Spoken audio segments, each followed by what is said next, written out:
श्री शिवाय नमस्तुभ्यम। हर हर महादेव। दोस्तों, आप सभी लोग जानते हैं कि 21 सितंबर 2024 यानी शनिवार के दिन पितृपक्ष महीने की संकष्टी चतुर्थी तिथि पड़ रही है। और दोस्तों, ये वो चतुर्थी है जो पितृपक्ष महीने में पड़ने वाली सबसे बड़ी चतुर्थी है। क्योंकि यह पितृपक्ष महीने में पड़ रही है तो दोस्तों, इस शनिवार के दिन आपको ये उपाय अवश्य ही करना चाहिए। और दोस्तों, आप सभी लोग जानते हो शनिवार का अगर सबसे बड़ा कोई उपाय है तो वो 11 गेहूं के दाने वाला उपाय है। तो दोस्तों, इस शनिवार चतुर्थी के दिन आप लोगों को इस 11 गेहूं के दाने वाले उपाय को जरूर करना है। बहुत सारे लोग होंगे जिन लोगों ने इस उपाय को ना किया हो, मतलब पूरा साल निकल गया, उन्होंने किसी भी दिन इस 11 गेहूं के दाने वाले उपाय को ना किया हो। पर दोस्तों, आपके पास एक आखिरी मौका बचा हुआ है जो कि 21 सितंबर के दिन है। तो इस दिन आप लोगों को इस वाले उपाय को जरूर कर लेना है। भले ही आपने साल भर इस उपाय को ना किया हो, पर अगर आपने इस श्राद्ध पक्ष महीने की संकष्टी चतुर्थी के दिन अगर इस वाले उपाय को कर लिया तो आपको इस उपाय को करने का वो फल मिलेगा जिसकी आपने कभी कल्पना भी नहीं करी होगी। इसीलिए आप लोग इस वाले उपाय को एक बार जरूर कर लेना ताकि आप लोगों के हाथ से यह मौका ना जा सके और आपको इस उपाय को करने का फल मिल सके। दोस्तों, यह उपाय पंडित जी ने अपनी अभी की ही शिव महापुराण की कथा में आया है, जिस उपाय को आज हम आपको बहुत अच्छे से समझाने वाले हैं। इस वीडियो को देखने के बाद इस उपाय को समझने के लिए आपको कोई और वीडियो को देखने की जरूरत नहीं पड़ेगी। तो चलिए दोस्तों, उपाय को शुरू करते हैं। देखिए, ये इस पितृपक्ष महीने के शनिवार के दिन यह इतना खास होता है, इतना महत्वपूर्ण होता है। देखा गया है कभी कभी बड़े बड़े पूजा पाठ अनुष्ठान से जो मनोकामना पूर्ण नहीं होते, वो पितृपक्ष महीने दिन एक छोटे से उपाय करने से ही आपकी मनोकामना पूर्ण हो जाती है। और बहुत सारे लोगों ने इस उपाय को किया भी है और उनको इस उपाय को करने का फल भी जरूर मिला है। अगर आप लोग भी इस उपाय को करना चाहते हैं तो आप इस उपाय को पहले अच्छे से समझ लेना, सुन लेना, उसके बाद करना। आपको इस उपाय का फल जरूर मिलेगा। और इस उपाय को कर लेने से आपके घर में चाहे किसी भी प्रकार की दुख और समस्या क्यों न चल रही हो, आपको उसका कारण भी नहीं पता है कि भाई ये समस्या किस कारण से चल रही है, उसका कुछ भी कारण हो सकता है, जैसे पितृ दोष हो सकता है या किसी भी तरह का मंगल दोष भी हो सकता है। तो इस दिन आप लोगों को यह वाला उपाय कर लेना है। यह एक ऐसा उपाय है जिस उपाय को अगर किसी विशेष दिन पर किया जाए तो भाई उस विशेष दिन का जो है वह तो हमें मिलता ही मिलता है। पर हमने उस दिन पर इस 11 गेहूं के दाने वाले उपाय को किया है तो हमें से भी बड़ा फल मिलता है, और फल बहुत जल्दी मिलता है क्योंकि आप इस उपाय को बहुत ही बड़े और विशेष दिन पर कर रहे हो। तो चलिए अब उपाय के बारे में बात करते हैं, लेकिन उससे पहले आप लोगों को ये जानना आवश्यक है कि आखिर ये उपाय किस समय करना है, किसको करना है और कैसे करना है। तो चलिए हम आगे आपको वीडियो में एक एक करके बता देते हैं, इसीलिए इस वीडियो को बिना भगाए अंत तक देखिएगा ताकि इस उपाय को करने के बाद आपका भाग्य प्रबल हो जाए, आपके नवग्रह आपका साथ देना शुरू कर दें, आपके घर की बरकत हो, आपके घर की उन्नति हो और भगवान भोलेनाथ का आशीर्वाद हमेशा आप पर बना रहे। और अगर आप चाहते हैं कि महादेव जी की कृपा से आपके जीवन की समस्त प्रकार की परेशानी से आपको मुक्ति मिल जाए और महादेव जी का कृपा हमेशा आप पर बना रहे, तो दोस्तों पूरी सच्ची श्रद्धा और पूरे विश्वास के साथ इस वीडियो को लाइक कर दीजिए और कमेंट बॉक्स में लिख दीजिए ओम नमः शिवाय, हर हर महादेव। और इस वीडियो को आप जितने लोगों तक पहुंचा सकते हैं उतने लोगों तक पहुंचा दीजिए ताकि लोगों का भला हो सके। और दोस्तों, कमेंट बॉक्स में अपनी राशि भी डाल दीजिएगा। आपकी राशि के अनुसार कोई भी ऐसा उपाय होगा जो करके आप लाभ पा सकते हैं। आश्विन माह के महीने में वह आकर हम आपके कमेंट के रिप्लाई में बता देंगे। लेकिन आपसे निवेदन था, वीडियो लाइक करना मत भूलिएगा। और अगर आप लोग हमारे चैनल पर नए हैं तो हमारे चैनल सनातन धर्म का संसार को सब्सक्राइब कर लेना और इस वीडियो को लाइक करके कमेंट बॉक्स में श्री शिवाय नमस्तुभ्यम ओम नमः शिवाय जरूर लिख दीजिएगा। तो दोस्तों, इस 11 गेहूं के दाने वाले उपाय को हमें इस शनिवार के दिन कैसे करना है, किसको करना है, किस समय करना है और कहां पर करना है, ये सारे सवालों के जवाब आपको इस वीडियो में मिल जाएंगे। और जो ये वीडियो देखेगा भाई, उसको 11 गेहूं के दाने वाला उपाय जरूर करना चाहिए, क्योंकि इस दिन एक के दाने का भी बहुत ही बड़ा और विशेष महत्व होता है। और जब बात आ जाए 11 गेहूं के दाने की तो ये सोने पे सुहागा वाली बात हो जाती है और ये एक बहुत ही बड़ा उपाय हो जाता है इस शनिवार चतुर्थी का। तो अब दोस्तों इस 11 गेहूं के दाने वाले उपाय को आखिर करना किसको है, सबसे पहले हम लोग वो बात जान लेते हैं। तो देखो, घर की जो बड़ी माताएं बहनें होती है, उन माताओं बहनों में से कोई भी एक बड़ी माता बहन इस वाले उपाय को कर सकती। और दोस्तों अगर आप चाहे तो अपने घर में से सभी सदस्यों को भी इस उपाय को करवा सकते हैं। अगर किसी व्यक्ति की खुद की कोई मनोकामना है, खुद की कोई दुख और परेशानी है जो कि वह अपने लिए ही करना चाहता है इस वाले उपाय को, तो वह खुद अपने लिए भी कर सकता है। बाकी अगर कोई घर में से ऐसा है जो कि अपने पूरे घर परिवार की सुख और शांति के लिए यह वाला उपाय करना चाहता है तो भाई वह भी कर सकता है, उसमें भी कोई दिक्कत वाली बात नहीं है। का मतलब यह है कि इस उपाय को हर एक सदस्य भी कर सकता है और पूरे घर परिवार के सदस्य के लिए घर की बड़ी माताओं बहनों में से कोई एक माता बहन भी कर सकती है। माताएं बहनें अगर घर में उपस्थित ना हो या वह यह वाला उपाय ना कर पा रही हो तो फिर घर का कोई बड़ा सदस्य भी इस 11 गेहूं के दाने वाले उपाय को कर सकता है, चाहे फिर वह पुरुष ही क्यों ना हो, उसमें कोई भी दिक्कत वाली बात नहीं है। अब इस 11 गेहूं के दाने वाले उपाय को हमें करना कहां पर है? देखो, इस उपाय को हमें मंदिर में ही करना है। बहुत सारे लोग प्रश्न करते हैं हर एक उपाय को करते समय क्या हम इस उपाय को घर पर या मंदिर में कर सकते हैं?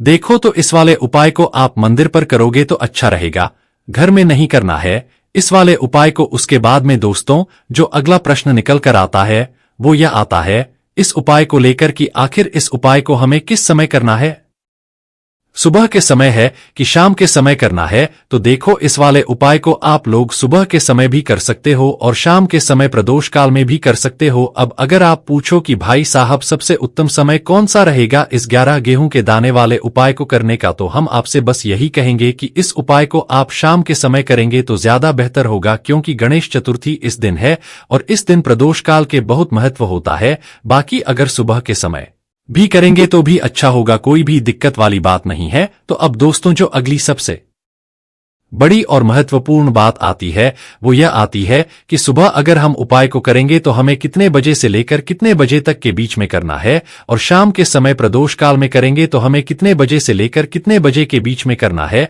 तो देखो, सुबह जितनी जल्दी हो सके आप उपाय को करने की कोशिश करना। बाकी अगर किसी कारणवश लेट भी हो जाओ, थोड़ी देर भी हो, 10 या 11 बजे तक भी आप उपाय कर लेना, पर 12 बजे से ज्यादा देरी ना हो, इस बात का ध्यान रखना। उसके बाद में दोस्तों अगर शाम के समय प्रदोष काल की बात करें, प्रदोष काल का जो समय है होता है वो शाम के 6 बजे से शुरू हो जाता है। मतलब शाम के 6 बजे से लेकर 7 बजे के बीच का जो समय होता है ये समय प्रदोष काल का समय होता है। पर अभी जो मौसम चल रहा है इस मौसम में जो है शाम बहुत देरी से होती, तो आप इस उपाय को 7 या 8 बजे के बीच में भी कर सकते हो। मतलब शाम के 6 बजे से रात 8 बजे के बीच में आप कभी भी इस वाले उपाय को कर सकते हो, उसमें कोई भी दिक्कत वाली बात नहीं है। परंतु शनिवार के दिन कोशिश करना कि समय के अंतर्गत ही कर लो, किसी कारणवश ना कर पाओ तो थोड़ा देरी से भी कर सकते हो, आपको उपाय का फल जरूर मिलेगा। देखो, गुरुजी ने कहा है कि शनिवार संकष्टी चतुर्थी के दिन आपको 11 गेहूं के दाने वाला उपाय तो अवश्य ही करना। देखो, सबसे पहला उपाय, यदि आपके जीवन में कर्जा बहुत अधिक है, आपके जीवन में संकट बहुत अधिक रहते हैं, आपके ऊपर बहुत अधिक विपदा आ रही है, बार बार आपको अपने व्यापार में और अपने धन में हानि देखने को मिल रही है, यानी कि आपको प्रत्येक कार्य में हानि हो रही है, तो आपको यह उपाय करना चाहिए। देखिए, इस उपाय के लिए आपको 11 गेहूं के दाने आपको लेने हैं, ठीक है। दाने लेने के बाद में आपको जरूरत होगी चावल के दानों की। 11 चावल के दाने और 11 गेहूं के दाने, और चावल के दाने खंडित नहीं होने चाहिए। अब आप कहोगे भैया गेहूं कहां से लेने हैं? देखो, आपको किसी भी किराना स्टोर पे 7 गेहूं के दाने मिल जाएंगे, जाके ले लेना, ठीक है ना। 11 गेहूं 11 चावल के दाने लेने हैं।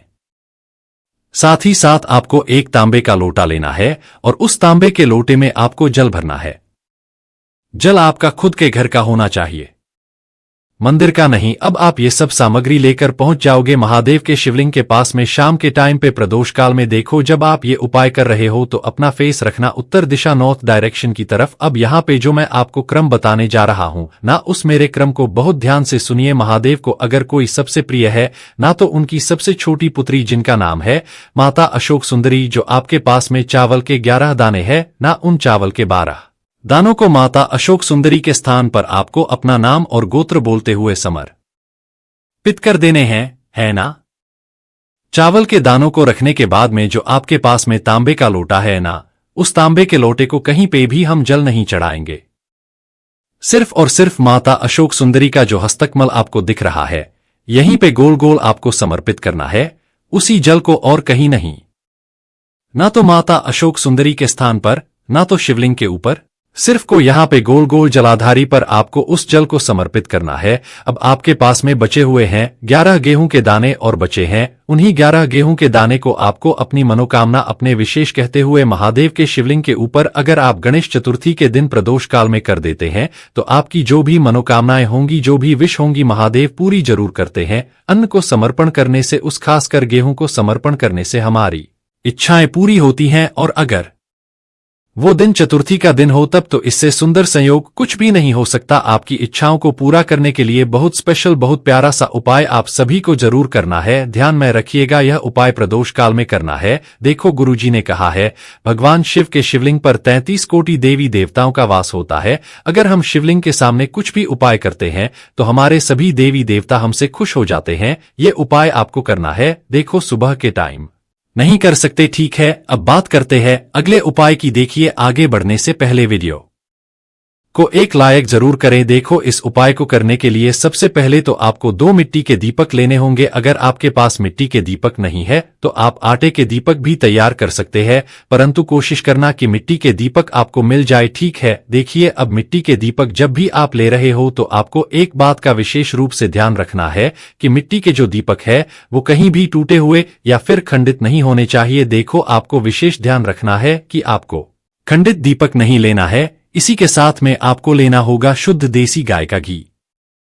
अब देखो गाय माता का यदि आपको घी प्राप्त हो जाता है तो वही आपको ले लेना है। अगर आपको गाय का घी नहीं मिलता है, कोई भी देशी घी इस्तेमाल कर सकते हो। देखिए अब आपको क्या करना है, आपको 2 चम्मच शुद्ध घी लेना है। क्योंकि आप 2 दीपक ले रहे हैं, 2 चम्मच शुद्ध घी लेना है। देखिए घी से दीपक प्रज्वलित करने से हमारे जीवन की जो संकट है, कष्ट है और बाधाएं है वह सभी दूर होती है और नकारात्मक ऊर्जा घर से बाहर जाती है। और घी से दीपक प्रज्वलित करने से बहुत अधिक लाभ होता है। और इसी के साथ में आपको लेनी होगी गोल बाती। आपको मात रदो गोल बाती लेनी होगी। गोल बाती का दीपक प्रज्वलित करने से माता लक्ष्मी बहुत सन होती है, जिससे आपके धन में वृद्धि होती है। और इसी के साथ में आपको लेनी होगी 2 लौंग। देखो अब लौंग जो है हमारे जीवन के सारे संकटों और कष्टों को दूर करती है, तो इसीलिए आपको मात्र 2 फूल वाली लौंग लेनी है। अब ये सभी सामग्री लेने के बाद इन सभी सामग्रियों को लेकर के आपको पहुंच जाना है पीपल के वृक्ष के वहां पर, क्योंकि इस दिन दीपक को पीपल के वृक्ष की जड़ में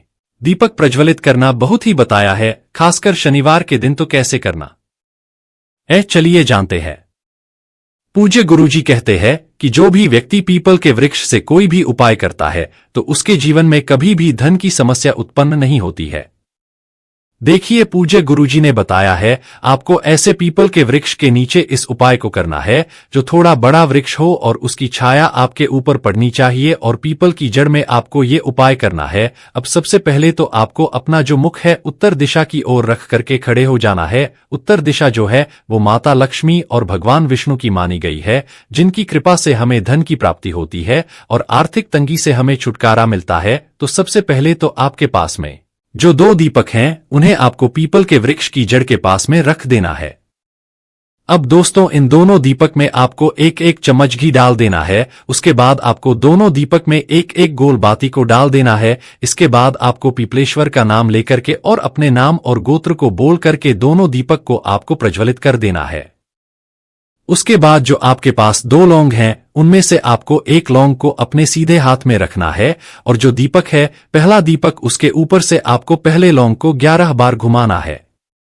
देखिए, यदि आप 11 बार घुमा रहे हैं तो आपको 11 बार इस मंत्र का जाप कर लेना है और आपको अपना नाम और गोत्र को बोल करके धन की प्राप्ति हो, धन की जितनी भी समस्याएं हैं वह सभी दूर हो, ऐसे आपको प्रार्थना कर लेनी है। और ये जो पहली लौंग है इसे आपको दीपक के अंदर डाल देना है। अब इसके बाद आपको दूसरी लौंग को भी लेना है और बाएं वाले दीपक के ऊपर से भी आपको इससे लौंग को 11 बार घुमा देना है और 11 बार आपको ओम नमो भगवते वासुदेवाय नमः इस मंत्र का जाप कर लेना है। उसके बाद इस जलते हुए दीपक में अपना नाम और अपनी गोत्र को बोल करके इस जलते हुए दीपक में ये लौंग आपको डाल देनी है। देखिए, पूज्य गुरुजी कहते हैं कि जो भी व्यक्ति इस उपाय को सावन मास की शनिवार की षष्ठी तिथि पर कर लेता है उसके जीवन में कभी भी धन से जुड़ी समस्या उत्पन्न नहीं होती है। उसका जो सोया हुआ भाग्य है वह चमक उठता है और धन की देवी माता लक्ष्मी की प्राप्ति होती है। अब दोस्तों, हम जान लेते हैं पूज्य गुरुजी बताए गए तीसरे विशेष उपाय के बारे में। देखिए, सावन माह की कल षष्ठी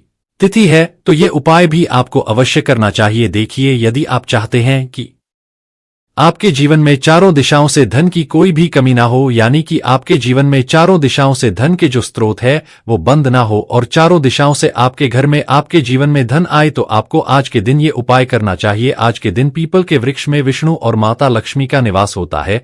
पीपल के वृक्ष में देखिए आपको एक चौमुखी दीपक लेना है। आप माटी का दीपक भी ले सकते हैं और आटे का दीपक भी आप बना सकते हैं। देखिए, दीपक के अंदर आपको 4 बातियों का प्रयोग करना है, साथ ही साथ दीपक में आपको घी का प्रयोग करना है।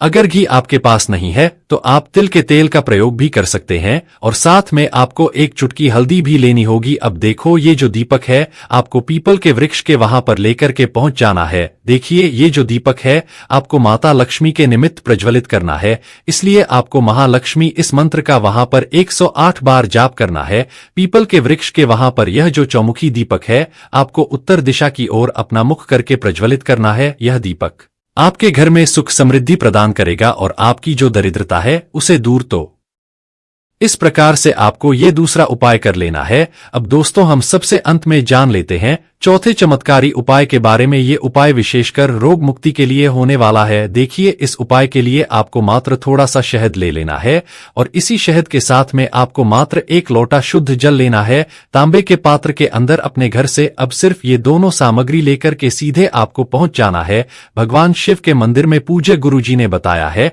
कि शनिवार के दिन पर आप ये उपाय सुबह के समय भी कर सकते हैं और शाम के समय में भी कर सकते हैं। देखिए, सबसे पहले तो आप जो ये शहद लेकर के गए हैं इस शहद से आपको माता अशोक सुंदरी वाले स्थान पर ओम का निर्माण कर देना है।